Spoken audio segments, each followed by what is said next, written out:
Hey guys, I'm Sai, and welcome to Ace Podcast Nation. You can find podcasts, interviews, and content on a variety of subjects, including mental health, football, films, TV, conspiracy theories, music, and much, much more. The best place to keep up to date for upcoming shows and guests is our Twitter page, which is at ACEcast_nation. You can also suggest shows and subjects or ask guests questions on our Facebook page and join our community of over 2,500 followers. Today's show is on football, and we'll be discussing the Premier League season in particular, but more so the remarkable roller coaster that is Man United, or Manchester United of this year. Has been very up and down. Today's guest is returning for another show, football journalist and host of football podcast Beyond the Pitch, Phil Brown. Welcome back, mate. Thanks for coming on again. Absolute pleasure, mate. Thanks for having me. No worries at all. It's Man United. It's been an incredible season. But before we get into that, which will probably take up the large part of the show, I just wanted to discuss something with you because I'm a Cardiff fan, Cardiff boy. Our last experience of the Premier League was not pleasant. And you could speak to many Cardiff fans, and they'd all have different views on where it went wrong. My personal view is Malky Mackay was never in the relegation zone, so he shouldn't have been sacked. But there was obviously reasons and things going on behind the scenes which contributed to him leaving. However, this year Cardiff had a championship squad of championship players. Not many of those players will be picked up by Premier League clubs in the summer. Maybe with the exception of Neil Etheridge and the two lone boys, Harry Arter and Camarasa. I would say they could probably play for him. Very good. He was very, very good. So my issue, before the season, I said that the refereeing standard in the British football system, particularly the Premier League and the Championship, over the last 3 to 4 years has been terrible. This was before the season. Now, this year, I think it's been even worse. And I think this year it's cost Cardiff their place in the Premier League. I have many examples, but I'm not going to go into all of them. But the main one for me is the Chelsea game, where you've got a player 5 yards offside. Cardiff are winning 1-0. There's 10 minutes to go.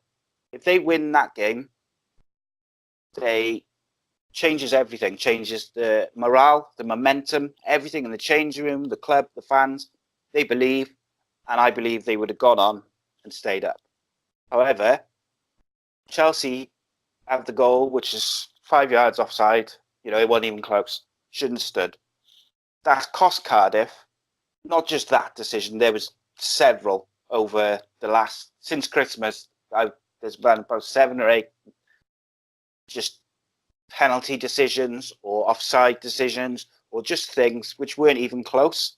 Now, staying up, being up and being relegated or staying up is huge for a club like Cardiff, because if we stay up, that secures everything. And now I know they get the parachute payments, but they can build on that. If they stay up, they can then try and bring these players in. Do you feel like the officiating has been up to standard in the Premier League over the last few years, this season in particular? I think, first of all, stating the obvious, it's a very difficult job. And I think I was reading an article where they had players go on a refereeing course and referee games to see how difficult it actually was. And they were raising their flag for players being onside by 5 yards. They got an illustration of just how difficult it is to referee.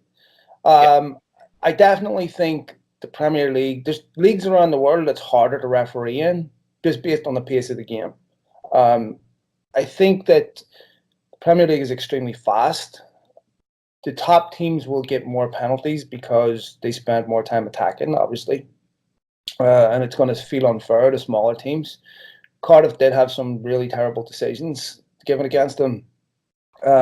But I think there's things that are done that don't help referees. First of all, I don't agree that if a referee, you can't go back and revisit an incident based on technology, because they don't want to undermine a referee's word on the pitch. But to me, and obviously we've got VAR coming in next season, which will improve things. But I think it does the opposite with players.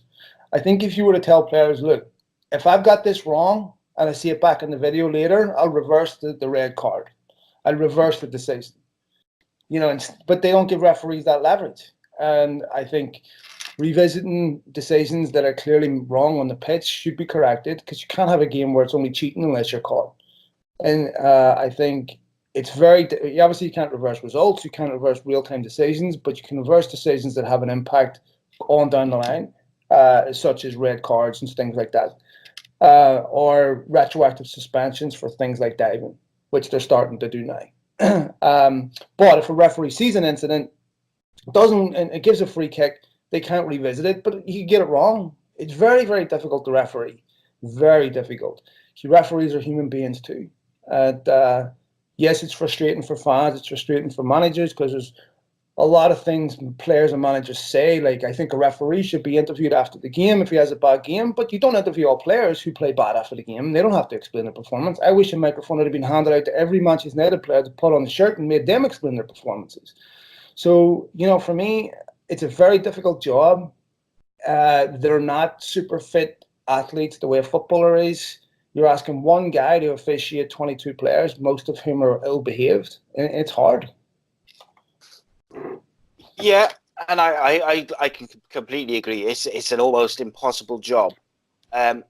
Ironically, Cardiff finally got a penalty, and it was versus Man United, and it probably wasn't a penalty.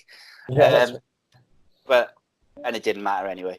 But I mean, don't get me wrong, Cardiff probably have had a couple of decisions over the season, but I think what highlighted it more for me was that it very much felt like the difference between they'd worked so hard to get to where they were. They wanted to take it into those last few weeks. But and then when you feel like you're a been team, a bit hard done by, it's difficult then, isn't it? I mean, look, I can understand in a one-off game where a referee come in and lose you a game.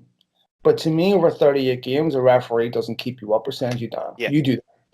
Cardiff are in control of their destiny from day one. You said it's a championship squad going into the Premiership. Why? Why didn't they buy players? Why didn't they improve a squad? Then you don't rely on referees deciding whether you stay up or not. You don't reduce yourself to a situation where one bad decision can send us down. If you're in a situation where one or two pieces of human error send you down, that's your own fault to me. Oh, definitely. Yeah, I completely agree with you. And I think Cardiff got their fingers burnt in the transfer market last time around. So they went the complete opposite this time and didn't spend barely anything.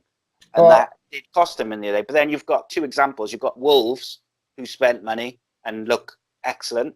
And then you've got Fulham, who spent over 100 million and went down weeks before Cardiff. So, I mean, it's finding that happy medium, isn't it?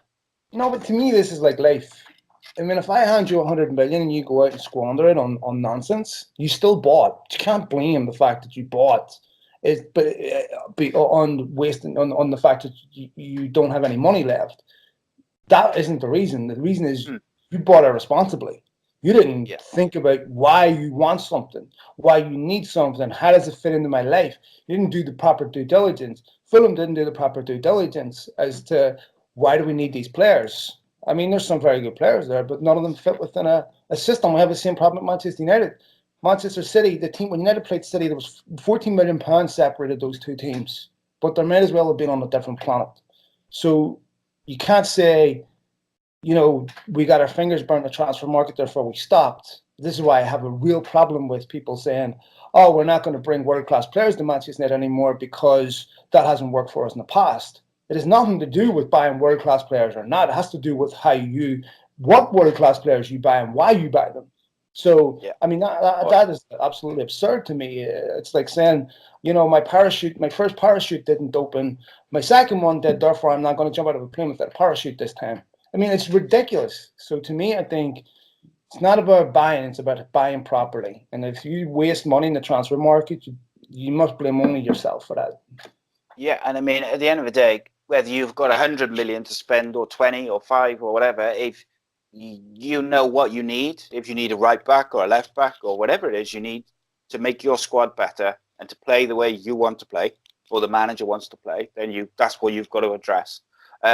we'll come on to that. That's a big part of what I'm going to discuss with you. Last thing on the refereeing thing. I do feel the referees need to be held accountable.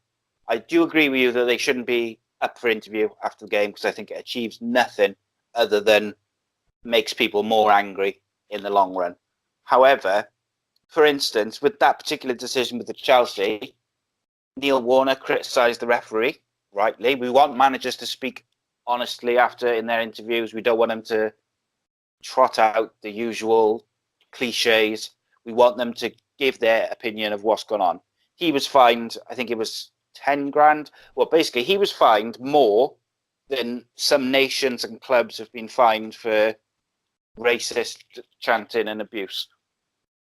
Neil Warnock was fined more for criticising correctly a referee's decision.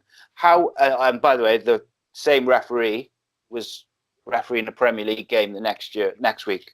So he had Cardiff were punished, or whichever club it is. Those clubs get punished by losing the game. The manager gets punished for speaking out, but the referees don't seem to get any punishment. Well, I'm sure they get guidance. Let me ask you how this. would you make them accountable? Okay, well, they're accountable because if they make mistakes, they no longer get to referee at that level. I'm talking about egregious mistakes. But I want you to put the shoe on the other foot for a minute. Imagine a referee was interviewed after the game and said, do you know what? Victor Camarasa is a cheat. 3 times I caught him diving, and he told me to F off. And so did Mendes Lang. And then he started going through the Cardiff players and calling them cheats and saying everything that they said because they were diving throughout the game or they were simulating contact and everything. All the mistakes that make a referee's job harder, right? Constantly diving for penalties. How do you think clubs would react to that? I think managers would react. They'd be apoplectic with rage. How do you know he was cheating? How do you know he was cheating? How do you know he didn't trip up? How do you know it was simulation? And this is why you have to be careful. Okay, let's say it was a human error. You know what? Victor Camarasa was horrendous today. Played really poorly. Made terrible mistakes. What would a manager say to a referee that said that? They'd rip him apart, right? So why does a club get to turn around and rip a referee apart for making human error? By the way, if you want to make a referee's job easier, go tell your players to stop diving. Go tell your players to stop play acting. Go tell your players to stop rolling around when someone comes near them. And then maybe we make the job easier for referees. But managers complaining that I didn't see Neil Warner complaining at the weekend about the penalty he got. I didn't see him saying, you know what, that wasn't a penalty, shouldn't have got it. That referee should be stood down. I didn't see Solskjaer say that. You know, you take them when you get them. They're human error. They're human beings. VAR is helping, but this expectation that a guy making 100 grand a year as a referee should be held accountable, but they shouldn't. Their players shouldn't for all the scandalous things that they do within a game of football to cheat, to gain an advantage. That's ridiculous to me. Yes, yeah. Do you know, of all the conversations I've ever had about that with various people, I completely agree with what you're saying. I've never looked at it as from that point of view, whereas that if the referee came out and started criticising those players for diving or whatever it may be, you'd have anarchy, wouldn't you? Because it would just be managers and referees going back and forth. And then they'd be accused of favoritism in the next game because, you said he was a cheat. Now, the next time he gets a yellow card, it's because you think he's a cheat. This is why you can't interview referees, right? Because as soon as you get their opinions, the next manager, next time these two teams play, they're going to be accused of all types of favoritism, right? But they can't. Players and managers can't have it both ways. And we talk about ethics and behavior in other sports, of rugby and everything. You know, in football, like I just said to you, it's only cheating if you're caught. And we've seen this time and time again of players who can consistently cheat, get away with it. They never complain after the game that the referee should have booked them for their cheating. Never. So I'm sorry, you want to make a referee's job easier? It starts with the players. Yeah. Oh, yeah, I completely agree with that. And I think if players, managers, clubs took more responsibility to make the referee's job easier, you'd straight away see a difference in the quality of decision Because if the referee's not worried about if that he's rolling around hurt, holding his head, is it a real head injury? Do I stop the game? Is he seriously hurt? It's never ended. And neither being criticized for that very thing. You should have stopped the game. You shouldn't have stopped the game. Fans, clubs, getting upset at referees who stop the game because the player's down injured. Look, blame the players for this. This is the culture within the game. Clubs will do absolutely anything to get an advantage on the pitch. Referees are there to make sure it's fair. It's very, very difficult when you've got clubs, players constantly bending the rules and then complaining that the referees don't get it right. Look, to me, the responsibility starts with the players. It starts with the clubs. There were certain managers throughout history, Brian Clough being one of them, never allowed his players to do this. Never. He was never attacked referees after the game. Never did any of that. Referees make mistakes. But do players make mistakes? Absolutely. They want to be forgiven for them. They want to say, yeah, I made mistakes, but I had a good game. Well, why not do that with referees? Yes, it hurts when your team's on the other end of your team's on the other end of a losing of a bad decision and it costs you. But you can't turn around and say that referees should be held to a standard that players and managers aren't. Yeah. I think the other thing is I forgot more. Completely blanked on what I was going to say then. Right, I'm sure it was a scintillating point, I'm sure. Oh my God, it's gone. It's gone completely. So I'll just pretend it was a good point and move on. So moving on to United. Mm-hmm. So let's start with the on-field before we go for the off-field. So on paper, this year was always going to be the year that Jose would implode. It was his third season. He's done it before. You knew it was coming, or you thought it was coming.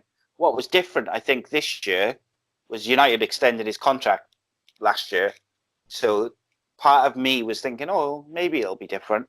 But pre-season, he was very critical of Martial. Was it this summer where Martial had a baby and he went away? And I think it was that. And you had Shaw was criticised in pre-season. And then the very first game of the season, there was issues with Pogba. And I think it was the first game where he said, I can't say anything in his interview. So straight away, in the first week of the season, there was tension. There was this undercurrent of negativity. And they weren't playing very well on the pitch. Did you, at the start of the season, what were your expectations in terms of league finish? And did you expect Jose to see the season out? Well, I think he just finished second. The season before, he'd won 2 trophies. I don't count the Community Shield. Wasn't overwhelmed by the business they'd done in the summer, but certainly didn't expect what was coming. I think United started to doubt Mourinho after Sevilla when they get knocked out to the Sevilla in the Champions League. Which in many ways illustrates the lack of thinking and planning at United, where so many of the decisions are emotional. They gave him a new contract and then proceeded to undermine a guy that had just finished second 6 months later in the transfer market, which to me is a disgrace. Mourinho, I think United had to get rid of him. But look, when you have a football club that is so, I've said this before, that defines their success by a profit and loss column, not a win-loss column, you have a serious problem. Every sponsor that United sign expects something in return. They expect players to advertise their brand, the product. When you have more sponsors than points, you're going to have a problem. So all these sponsors want the same players advertising their brands. So essentially, you've got 11 Billy Mays. You've got infomercials. You've got players that are basically up there selling crap for brands just because they're paying for that privilege. And this is one of the reasons why, of course, United want players with large social media followings, because they also sell that to sponsors. Listen, Paul Pogba's going to advertise your stuff. right? How many times in the last, under Woodward's tutelage, have you seen United go out and sign a young unknown 19-year-old? Almost never happens, right? Because it's not a football. It's a lot, isn't it? Yeah, it's a lot, right? But it almost never happens. It's very rare, and so Solskjaer wants to restore United back to that, but United will look at that and say, well, I don't know if we want to spend a lot of money on young players that nobody's ever heard of that has no commercial value to us. They may in a couple of years, but how many players have United developed and improved over the last few years? I mean, you can rhyme off 10, 15 players that haven't developed. So I think you have a problem with a conflict inside the football club between a football guy and a commercial guy, and the commercial guys always win. Van Gaal said he didn't want United trips all over the United States for pre-season. That's exactly what they did. Mourinho said we only want to go to one coast. Well, they didn't. They went all over the country again. Commercial guys always win. Ferguson had a problem with that. Van Gaal has already said this. It's not a football club. It's a business that happens to play football. Until that balance is restored and you actually want to profit through football success, not commercial success, then your priority isn't winning. Your priority is top four. United have commercial goals, not football goals. Commercial goal. Top four is a commercial goal. It's not a football goal. There's nothing to celebrate finishing fourth. I mean, it is for the money men upstairs, right? It's great if you use it as a platform to as a springboard and buy better players to improve. But look at the 2 times United have qualified for the Champions League in the last 4 years. They bought crap, right? And so they were parsimonious in the transfer market. So I think it's a business, and it's unashamedly a business since Ferguson retired, and succession planning since Ferguson left has been utterly appalling. And look, as long as you've got an executive vice chairman playing football manager and thinks he knows more than people who actually have won everything in the game, this is going to happen. And so I don't know. It's people take progress for granted this summer. I don't. The club hasn't made any progress since Ferguson left, and they're in exactly the same position they were in when he took over. A club that's capable of sporadic runs of form, trying to catch Liverpool, trying to catch the rivals, and it's a squad made up of players that are good players, but aren't devout winners. Are people that when Ferguson took over, he had to change the whole club. The culture inside the club was a drinking culture. He just got it, changed it. It took him 6 years, and it was a football club back then, and with one of the greatest managers in the game. I don't think you have the leadership to get out of this. Yeah, you can't see it. I can't see him giving anyone 6 years to rebuild. Is the other thing.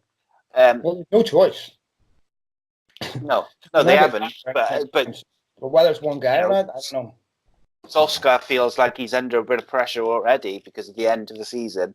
So the last thing I just want to say on Jose is, I always felt that he would have been a good fit for United straight after Fergie, to try and keep that winning thread while they searched for a new long-term manager who was perhaps young or played the way they want to play, whatever the criteria they needed. But I felt obviously Fergie hadn't been like a long-term plan for him to retire. It was a fairly, quick decision, or an unexpected decision. So I think Mourinho would have been a good fit for 2 years after Fergie left. But after you'd had Moyes and Van Gaal, I never felt like he was the right man, because he was never going to be there long term.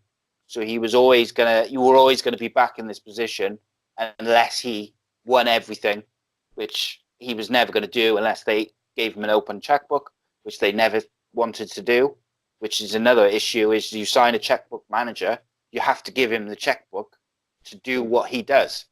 They didn't do that. To an extent, he did spend money in that first season or two, but then they never, like you said, they gave him an extension and then didn't back him in the transfer window in the summer. So it's, what is he supposed to do with that when he's already told you that finishing second was his greatest achievement with this squad of players because they're not good enough? And he was kind of proved right. But when you talk about a checkbook manager, United have to decide who they're trying to compete with. Are they trying to compete with Arsenal or trying to compete with Barcelona? Because Barcelona just went out and bought Griezmann. They bought De Ligt, De Jong. They're about to buy De Ligt. Now, this is a team that won the league by quite some distance, and also really should be in the Champions League final. That's unacceptable to them. United really, if you look at the last three windows, last summer the previous from Alexis Sanchez, which wasn't an improvement in the squad. Then they bought Fred, Dalot, and Lee Grant. You can't really say that any three of those, maybe Dalot to a somewhat degree, have improved United. Then this year, then in the January transfer window, they sold Fellaini. So they haven't really strengthened that squad in a few years. So when you see Mourinho's a checkbook manager, no, if United want to compete with the biggest teams in the world to win the biggest trophies in the world, then they have to bring in the best talent in the world, or at least have a coherent strategy that buys players like Liverpool do that fit a system that are specifically designed for that. You can't turn around and say, do you know what? I need a right back, and Woodward comes back 2 weeks later and said, I found you a midfielder. Can't do that. Yeah. But see, this is why I don't believe Mourinho was a better manager in 2013. And yes, he would have been a better appointment than David Moyes, but all the same problems that existed then still exist today. You still would have had to have dealt with Ed Woodward, not knowing what he's doing.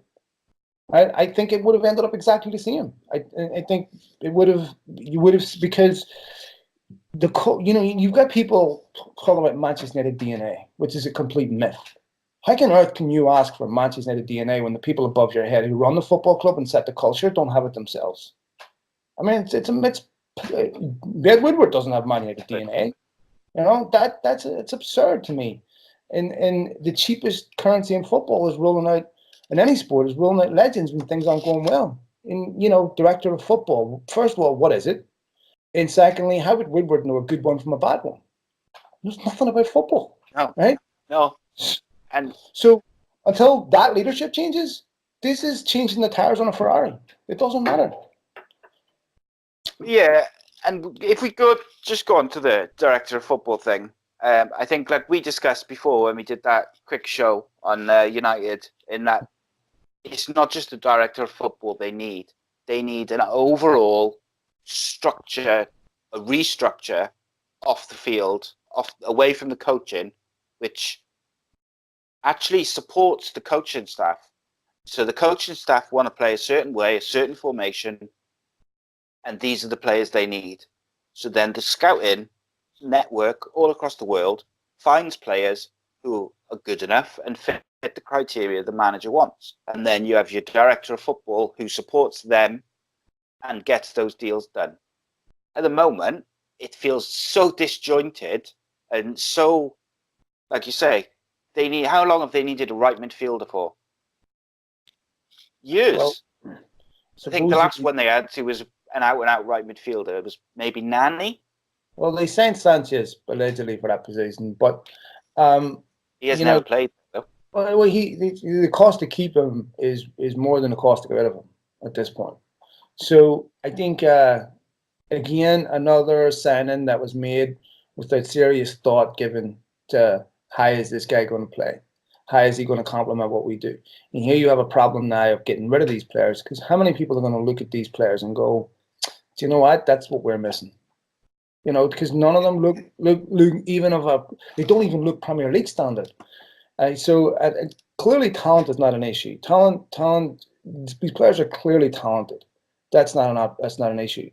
But they're lacking all the basic things a professional should have.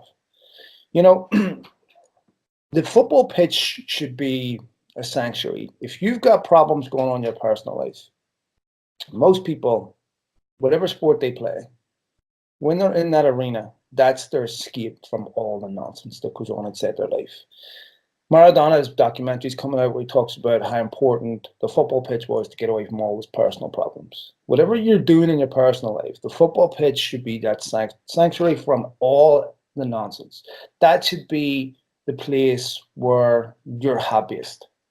But these United players look like that's the place they least want to be.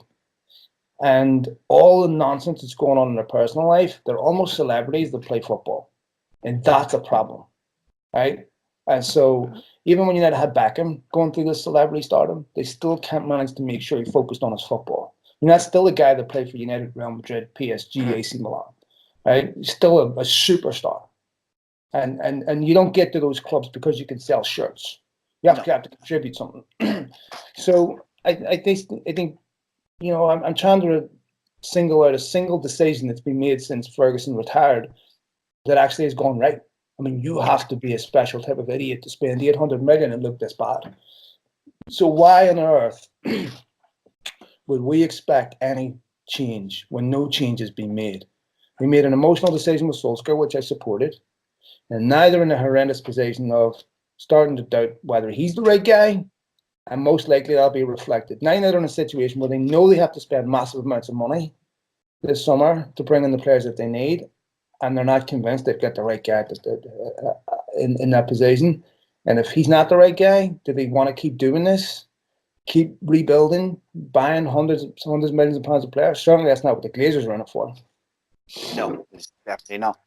I think it's a weird position now because they won 12 games on the bounce or whatever. They all of a sudden looked better.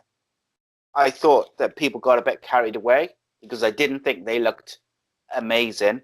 They were playing counter-attacking football, and I thought he was tactically very good in those 12 games against teams like Spurs. They were very good.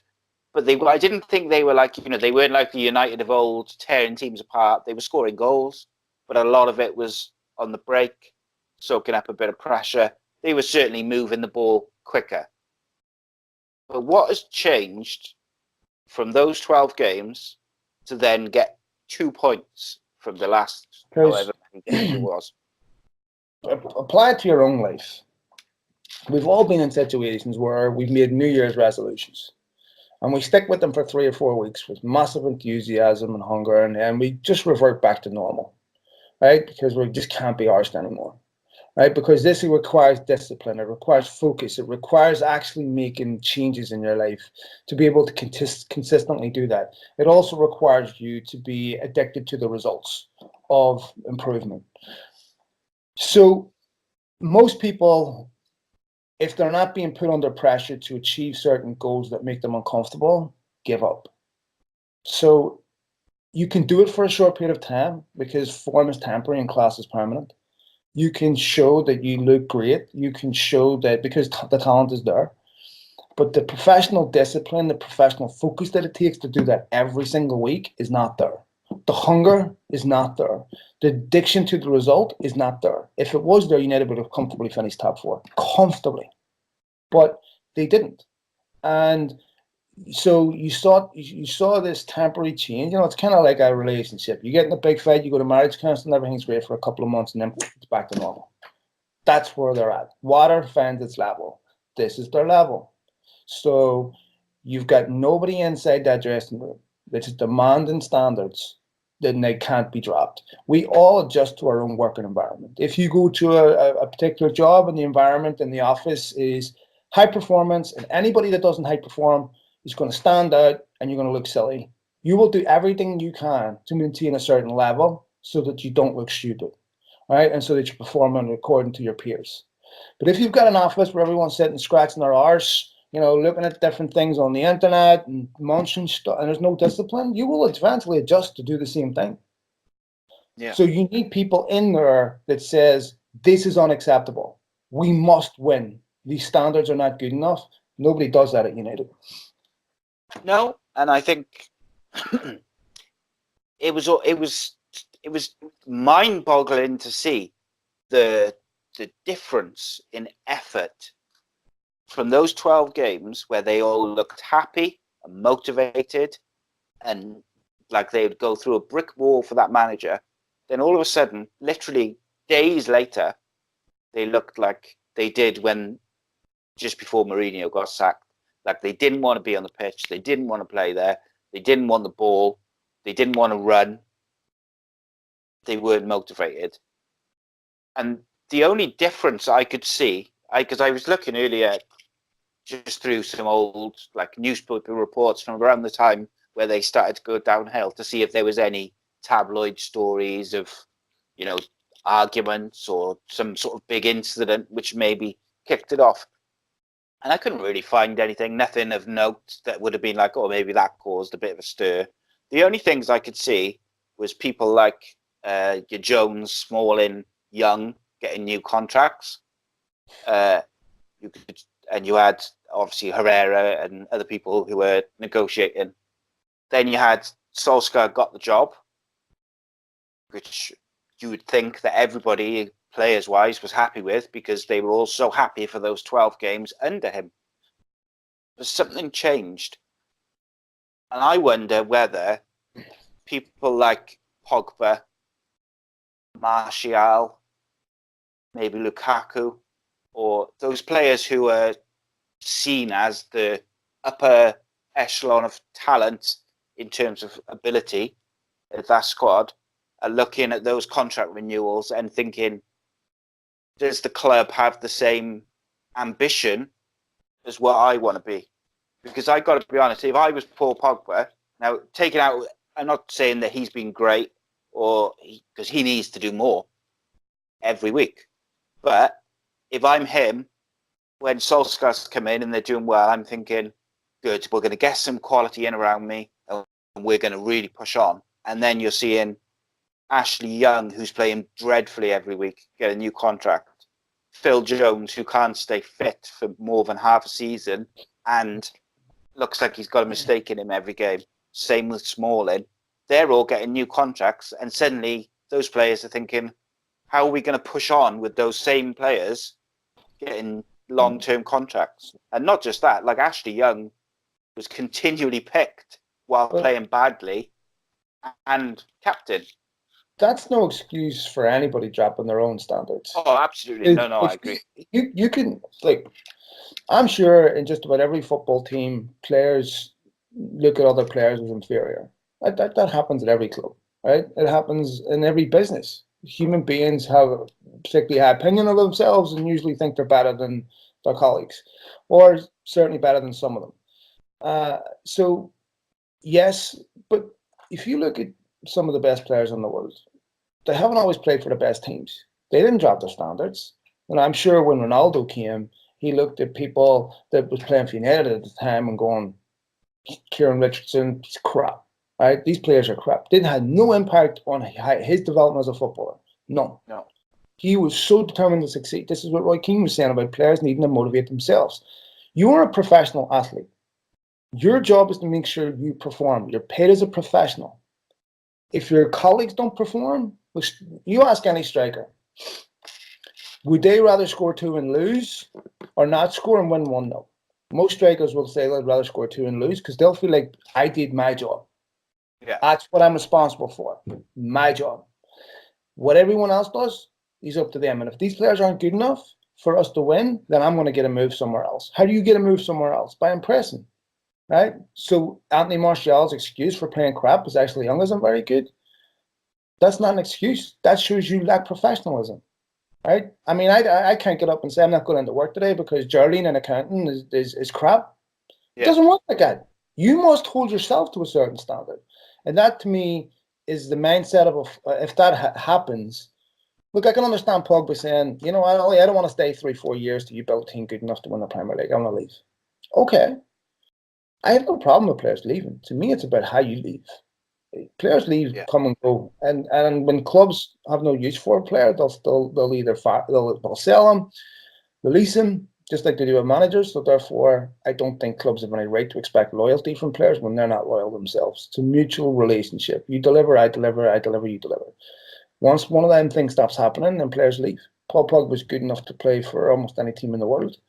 I think at times he is heavily unfairly criticised. At times he's fairly criticised. But I can certainly understand why the United leading goal scorer and leading assist in a woeful season would say, I want to leave. I won't miss him. But I do think United fans that think it's a good thing that he leaves may be mistaken, because we don't have too many world-class football players that United can even sell for money. And he's one of the few. So I still want to see Paul Pogba in a Man United team that's properly disciplined and set up. He played in a midfield 3 with Juventus. He has discipline in his performance. He's capable of it. You don't get to play in Serie A every week for a team that serially wins it without tactical discipline. So I think that the problems that when they say he's a virus, he's also caught the virus that exists in United, right? And it was there before he got there. and it'll be there after he's gone because he isn't the biggest problem. No, he's not. And I think if what I was getting at is do you think that maybe that was the point, those contracts being dished out was a point where maybe those players, where the morale, not obviously the morale, the motivation went, but maybe that's where the morale changed. Where No. So, what do you think caused that?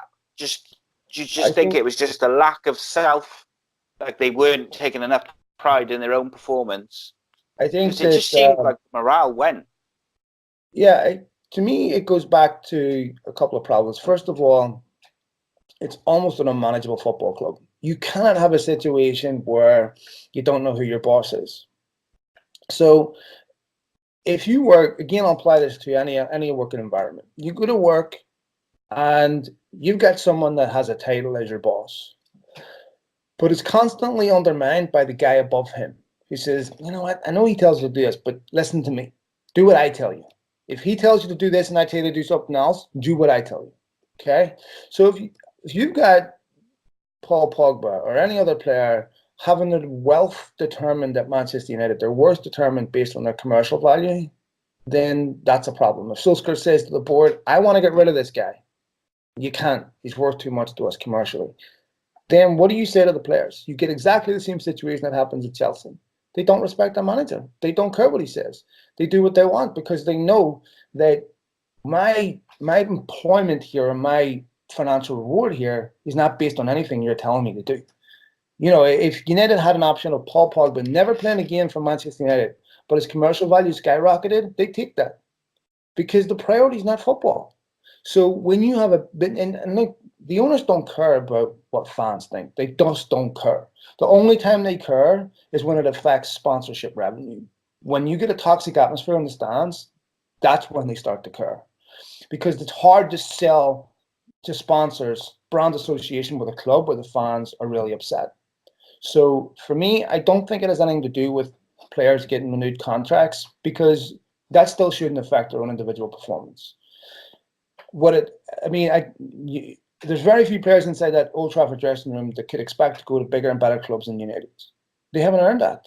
So I don't agree with that. And I think look at Eden Hazard. He wants to go this summer. It didn't affect his performances all season. Well, you know, Chelsea are a mirror image of United, in my opinion. Football club made up of superstars where the football manager doesn't make the decisions. You've got an alleged director of football, Marina Gravskaya, or whatever the lady's name is, making decisions on who comes and who goes to Chelsea. And Maurizio Sarri gets told, well, then you're going to have problems in the dressing room. It's simple as that, because they don't respect anyone that has no authority over them. That is the fundamental issue. Yeah, and I think when the players don't respect, whether it's they don't respect the manager or they're not respectful of the structure that's in place above the manager, it's going to affect how they see their day-to-day job. It shouldn't affect their effort and their motivation, but it's going to. And I think United's fundamental problem since Fergie left, and maybe even a little bit before he left, is they haven't got this structure off the field best set up to support the on-field, or when I say on-field, I include the coaching staff. It's just not set up to be like a fluid, cohesive unit where. That's because United don't attach any value to winning trophies at the minute, right? I mean, that's a nice secondary bonus, but let me put it like this, dude. If winning the Premier League got you a trophy, but 50 million less than mid-table, United's goal would be mid-table. It's simple as that. And it's been that a success. But see, this is exactly what happens when you've got a sporting club that's unashamedly a business. In America, they don't particularly care about the monetization and commercialization of sports. They expect that here. We still have a bit of a problem with it because culturally, it's not something we're used to. But you know, you could get away with this in the league before Man City and Chelsea had money. But now you can't get away with it because now the clubs that are run, they buy football players to win football games like City do, rather than for an internet influencer. You can't expect to compete with them. Let me put it like this: would Guardiola be winning with 2 league titles on the bench with Smalling, Young, Jones, and Shaw as back four? Of course he wouldn't. And nobody who's serious about winning. Well, of course not. Nobody. It's been blatantly obvious to anyone that they're not good enough to win new league titles. They lack the basic things that you need. I don't even think they get into a bottom half Premier League team, but they're still there for true reasons, because it's cheaper to keep them and because United don't want to go out and replace them. They could have had Alderweireld. Listen, Alderweireld was offered to United in the last day of the window for 25 million last season, and they still said no. So, well, to me, I think that was a reflection of their lack of confidence in Mourinho and the fact that they were already thinking about sacking him. So I don't know. So for United to catch Liverpool and City, it doesn't have to be 5-6 years, but to me, it could be 30 years if they don't change how that football club is run, and that football club will not change how it's run until the ownership changes. And that was my next question, actually, is how is Woodward's ineptitude on the football side flown under the radar for so long? Is it simply because he makes so much money from sponsorships and commercial deals that the Glazers just happy because he's getting so much money into the club from that side of it? Because it's clear for everyone to see that he's not doing his job properly in getting the right managers in, to get the right players in, to support those managers. Every single manager since Fergie has complained about lack of backing or cohesive backing, if you want to call it that. No, he's doing exactly what the owners are telling him to do. This is why United won't give up control of transfers. This is why he's in the position that he's in. He's doing exactly what the owners tell him to do. So I do question why they've let him waste so much money, and why United have had 5 managers in 6 years. You know, they've went from Moyes, Giggs, Van Gaal, Mourinho, Solskjaer, and if Ollie gets off to a bad start, it'll be someone else. And it'll be ripped up and started again. But see, this is exactly what you should expect. This is what would happen if I was left to pick an NFL coach, right? I would base my opinion based purely on what I know. Stats, the obvious things. He's a bit cute. He's won trophies, but nothing about the nuance of how they've won them. What was required to win? Nothing about that. So what I question is 55. Bernardo Silva tore United to shreds a couple of weeks ago. City paid 37 million for him. United paid 52 for Fred. I can't imagine they're selling a lot of Fred shirts. Right? That's the part that I question. Pogba, 80 million. United have already recovered that money, right? I doubt they consider that a waste. Lukaku, they could still recover a decent chunk of that fee, right? But the other signings, I'm at a loss. But look, United's evaluation of players and whether it's success or failure or not, it's not based on football. And so, as a fan, we look at it completely differently. As a business, look, this is why Rooney survived at United for so long, because he was worth so much commercially. It's a sad.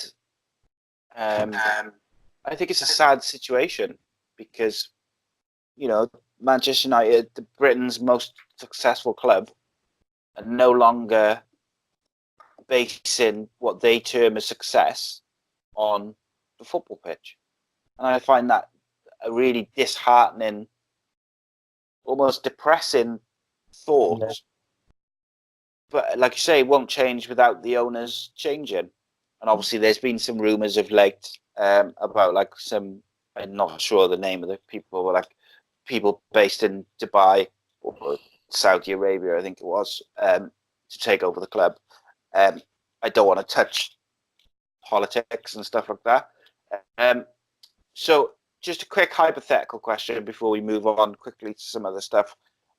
if you were in charge of the club, so say you were a director of football, there was no man, or you had an open checkbook, you could keep who you want and you could replace who you want. Who would you keep that's there now? Oh, You could Jesus. move in as many as you want and take in as many as you want. Very Who few. would stay?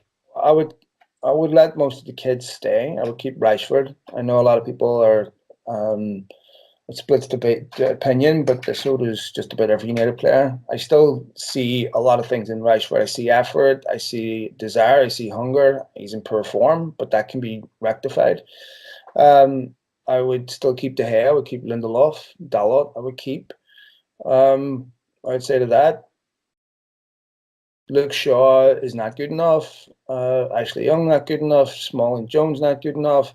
Fred not good enough. Matic not good enough. Ander Herrera, I don't know. If you want the 300 grand a week, they were right to let him go.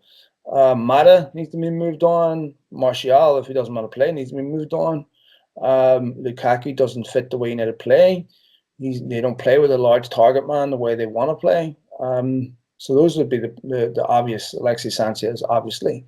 So I would, those would be the obvious. But getting the players out is one thing. While you now have the ability to improve on what they've got, that is what I am concerned about. Yeah, I think their biggest problem is they need to get rid of so much, but then they also need to get in a number of quality players without moving anyone out. When you start moving players out, you've got to move more players in again. And I don't have the confidence that Ed Woodward is capable of moving even 5 players out and 5 players in, let alone any larger number than that. Yeah, I have my doubts whether they have the competence to do that myself, but we will see. We will see what they do over the summer. The only time we'll see changes is when the Glazers start getting affected in the pocketbook, and eventually, the lack of success on the pitch will affect them financially. Yeah, absolutely. So, do you want Spurs to beat Liverpool? Oh, absolutely. I mean, then is Klopp's season a failure again if he fails to win those 2 trophies? I would say if he was a Spurs manager, no.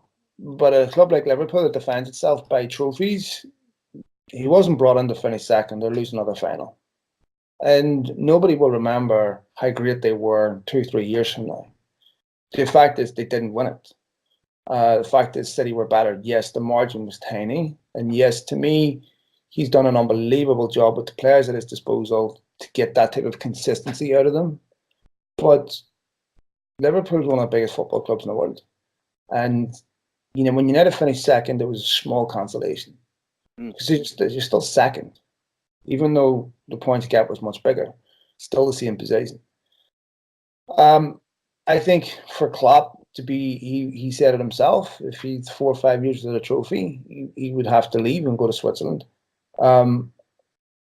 So in that sense, yes, I would say it's been failure. If he wins the Champions League, magnificent success. Look, you talked about Cardiff going down with some ropey decisions on penalties. But the line between success and failure is minuscule. Liverpool sneaked through, right, against Barcelona. Spurs should have went out to Man City. Spurs should have went out to Ajax. Right? Both of them scraped through. United should have went out to PSG. They didn't. The lines are really, really small. And so I think Liverpool will win that final as firm favourites. But, Spurs will have Harry Kane back. Son is playing out of his skin. And it'd be interesting to see how Liverpool react emotionally to not winning the league. Yeah, I was going to ask you about that. Do you think that, like, Liverpool now 3 times have been top at Christmas in recent memory and failed to go on and win the league? Do you think that eventually starts to become, or if it hasn't already, becomes a psychological thing within the club where where they get to that run-in of the season, they start to get a bit nervy and a bit shaky because they haven't got over the line for so long? You can't say that because if you look at their form towards the end of the season, I think what they won the last 14 games or something, it's truly unbelievable. And when you look at when United lost it in '91, the Leeds, when they had it won and basically lost it over Easter, they come back and won it the following year. It can have different impacts. I just question whether Liverpool can get 97 points again next season. And whether, I think Liverpool and City drove each other on and improved each other. I don't think Guardiola will be here for another 3-4 years. So certainly they could win it during Klopp's tenure, but it's going to be really difficult to improve Liverpool because it's the quintessential team. Individually, I don't have too many spectacular individuals. Maybe Van Dijk and Alisson are the two world-class players, but the rest, it's all about a unit. Salah's close to a world-class player. Outside of that, it's a modest squad to me. James Milner, Jordan Henderson, Gini Wijnaldum. These are not Galacticos. These are not superstars. These are very good players that play well within a team. So you have to go out and get a player that fits the way they play and can fit into that system. And it's not easy, as you saw with Fabinho and Naby Keita. It takes time. So it's not obvious to go out there and improve Liverpool by we're going to buy Coutinho or buy one of these players that are magnificently gifted. They improve when they get rid of Coutinho. So I don't know how much more they can improve. And they're not the biggest payers in the world. So Salah is vulnerable. So to me, I think they have small windows of when they can capitalize on stuff, when they get a squad together. As soon as they did win the league last time, Sterling, Suarez, they all left. This is going to be the challenge for Liverpool now to make sure these players don't leave. And they can keep them and they can improve. I don't know. But Klopp's done an exceptional job. But if he didn't win anything, I mean, Mourinho was sacked 6 months after finishing second. It's not enough for a big club. No, it's not. But I find it interesting to, just how many years of not quite getting over the line before you sort of it becomes a thing, if you get me. But you mentioned Leeds there. Just quickly, Dan James will be an outstanding signing for Man United, in my opinion. He will be a superstar in a few years. He's the type of player who will get people off their feet. He works hard. He's young. He's quick, and I think that he would be a very good signing for Solskjaer. Particularly if you can get rid of Sanchez and bring in Dan James. He's not going to cost a great deal. He's not going to be on 500 grand a week. But I'd be willing to bet that if you gave him a run of games, he'd do more than Sanchez has done this season. Have you seen much of Dan James? Other than highlight clips, not much. It's difficult to form an opinion. I mean, obviously, I've heard other people's opinions. I've heard Welsh guys talk about him. And, I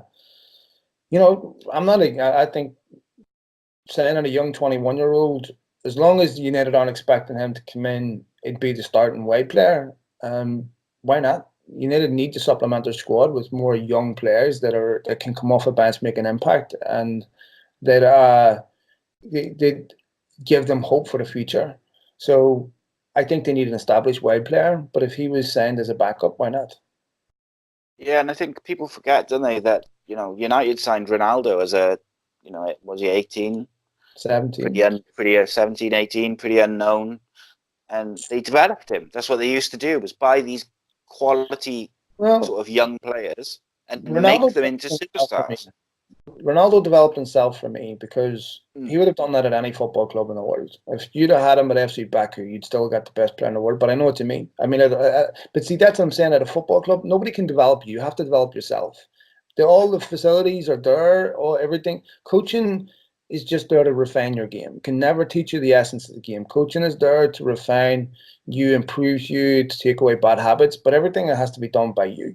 If you're not out every day working your arse off and trying to improve, then coaching's a waste of time, because all someone can do is teach you good habits. They can't teach you how to play a game. That has to be done yourself. If I was to give you a 16-year-old who'd never played the game before and said, teach him football, you can't. The essence of the game is always learned by yourself. and then a coach refines your game. But if someone doesn't want to do it and doesn't have the hunger to do it, you can have 1,000 Johan Cruyffs. You'll never turn a player out. It doesn't matter. No, I said to my boy the other day that Ronaldo is the single most motivated player that I've ever seen in my 37 years of life. Just his will to keep himself in shape, to improve. Even now, was he 34, 35 now? He's 30, Still 30. got like an ounce of fat on him. Still, playing in Italy, scoring goals.